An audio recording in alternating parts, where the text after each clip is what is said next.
chocolate. What can I buy for this I can eat right now? You like chocolate, huh? I love chocolate. Tell you what, if you let me tell you where chocolate comes from, I'll buy you some. Really? Uh-huh. Will it take long? I'm really hungry. Not too long. Okay then. It all began hundreds and hundreds of years ago with the cacao tree. Cacao? Yes, the Obroma cacao. Theobromo? It means food of the gods. Mmm.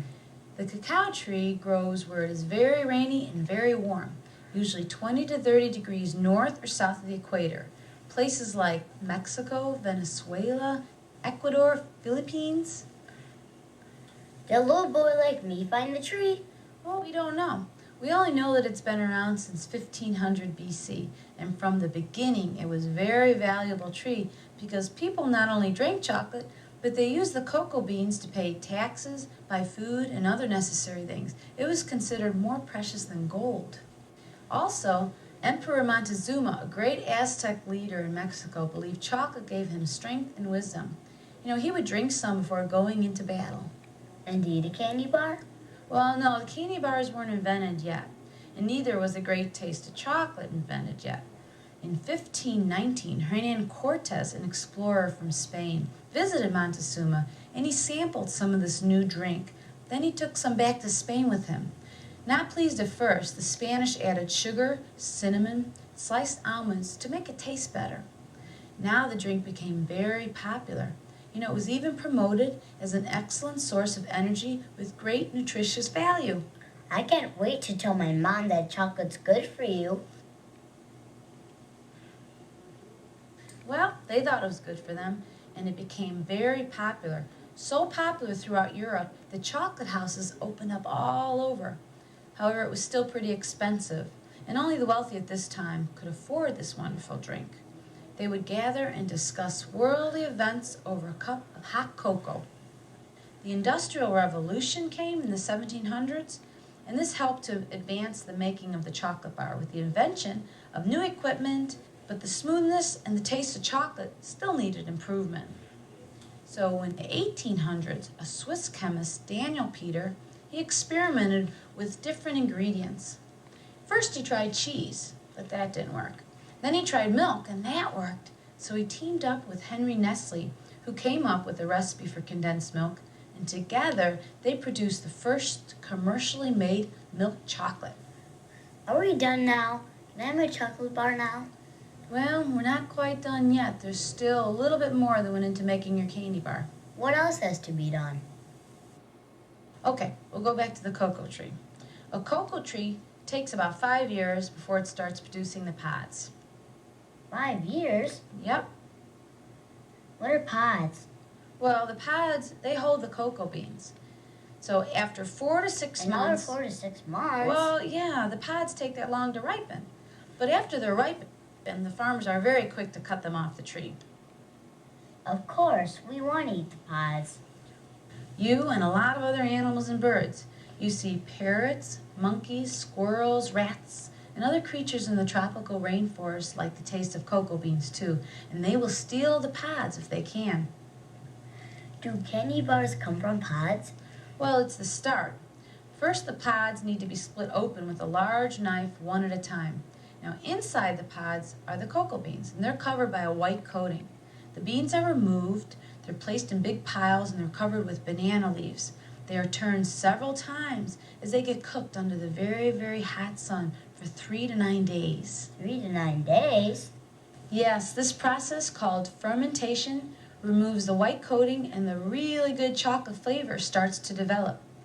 Then the beans are spread on racks to dry in the sun. How long for that? Well, that takes about 7 to 10 days. 7 to 10 days? This is taking long. Now each bean gets checked for any defects. Each bean? Yes. I'd rather clean my room. Well, there's still a little more. Now they get cleaned, packed in sacks, weighed, and finally shipped to ports around the world. When they arrive, they're going to get inspected one more time before they're sent to the various chocolate makers. The chocolate makers clean them again and size them. Now they are ready to roast the beans in large heated machines for 15 to 30 minutes. After the roasting, the cocoa beans are checked again, then cooled and cracked open, and out comes the nibs. Good, because I don't want any nibs in my chocolate. Oh, yes, you do. I do? Yes, the nibs are what actually makes the chocolate. The nibs are ground and heated into a dark, thick mixture called chocolate liquor. There's liquor in chocolate? Well, it's a different kind of liquor. It's also known as unsweetened chocolate or baking chocolate, and it gives the chocolate flavor to cakes and brownies and... My candy bar? Yeah, your candy bar. Now we take the chocolate liquor and we press it until the cocoa butter comes out. This is the natural fat of the bean, and it is very pure and valuable. What's left? Well, what's left after the cocoa butter is pressed from the liquor are cocoa cakes. These cakes make the cocoa powder, and this powder is used for hot chocolate, chocolate syrups, chocolate puddings, chocolate ice cream, and other tasty treats. Everything now needs to be mixed back together. We have the cocoa butter, cocoa liquor. All we need is sugar to sweeten it, milk to make it creamier, and a little vanilla for added flavor. Then we mix and mix and mix.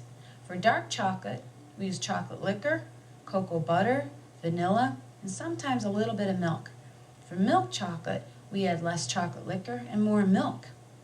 What about white chocolate? Well, white chocolate doesn't have the chocolate liquor in it, and because of that, it is not really defined as chocolate, even though we call it chocolate anyway. It's chocolate. I love it. I do too. Okay, so now that all the ingredients are together, the conching or the mixing begins. Conching is very important to make the finished product smooth and pure. This lasts for another 2 to 3 days.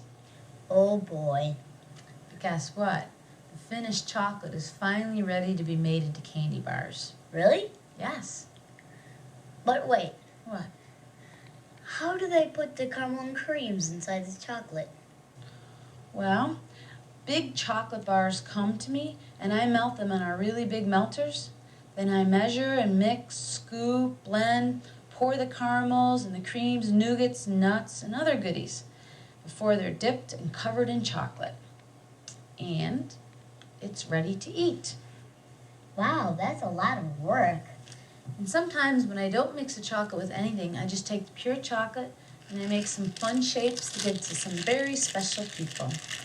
So you listen to where chocolate comes from, so now you can eat that. You can eat that, it's okay. You've waited an awful long time for that piece of chocolate. What's the matter? Well, it took so long and so many people just to make this one little piece. I'm going to take my time and eat it very, very slow.